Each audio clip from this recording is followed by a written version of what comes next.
stepping out of your comfort zone and into your courage zone. Joseph Campbell famously said that the cave you fear to enter holds the treasure you seek. Could that be true? I know it was for me. Of course, there are lots of caves. Many are very personal, and some are spiritual, and some are professional.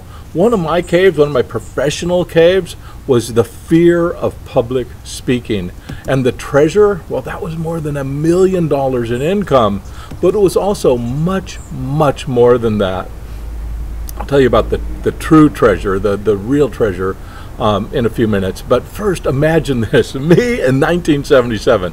I was a 23-year-old salesman, clean-shaven, and I was experiencing some initial success. I had entered sales from labor jobs. I was a commercial fisherman, a longshoreman, a jackhammer operator, and a mason's tender. Very tough jobs.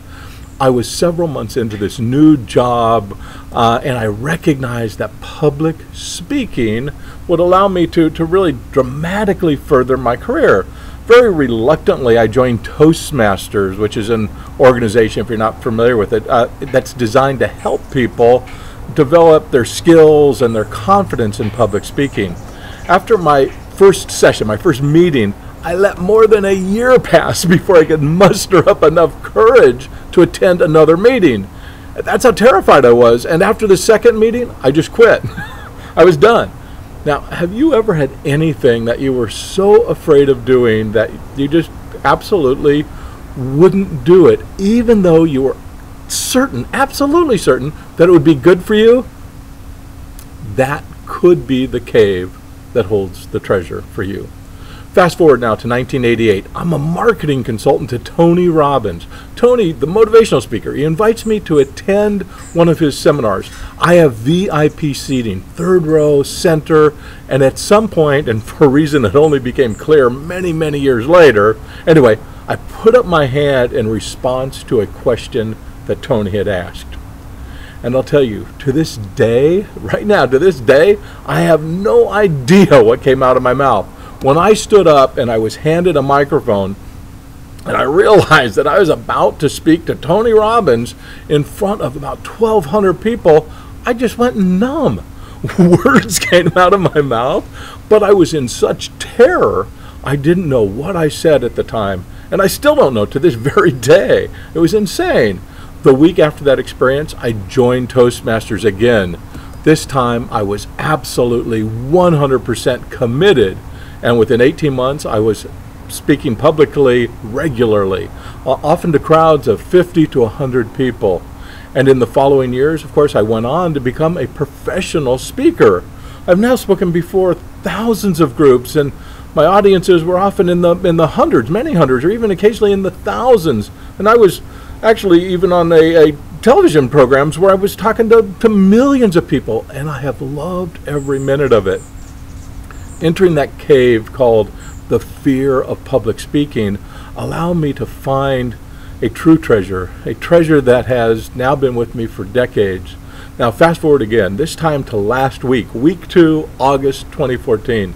Monday, I was in a recording studio with a huge Hollywood sound engineer. I mean, this is a guy that does a ton of work for the TV program Glee. I was recording an audio track in a character voice that I created to be used in a commercial for a cutting-edge high-tech firm. Then on Tuesday, I had a small part in a stand-up comedy routine at the Ice House in Pasadena, California, with the retired wrestler Mick Foley. You know, it was great.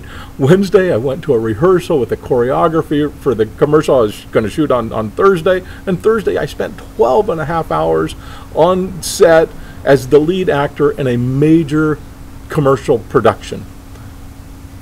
Every one of these things came to me because I entered that cave and stepped from my comfort zone into my courage zone all those years ago. Once my comfort zone included public speaking, I was open to many, many more opportunities. Further steps into my courage zone allowed me to become comfortable being a performer and a voice artist. So here's my truth, my experience. The cave you fear, the cave I feared, it can hold the treasure you seek. But not all caves hold treasure. Some hold painful lessons.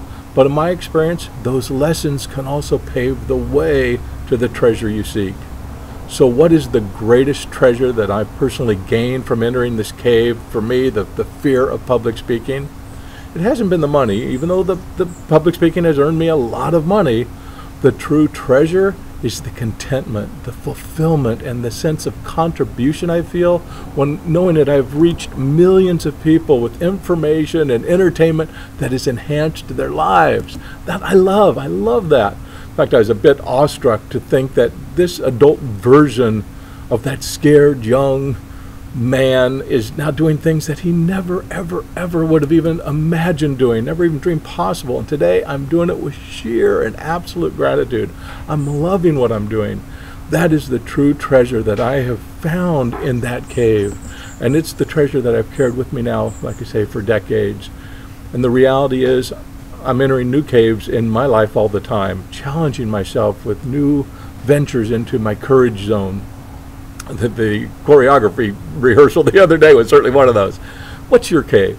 How great could your treasure be? What would it take to move you from your comfort zone to your courage zone? Great questions.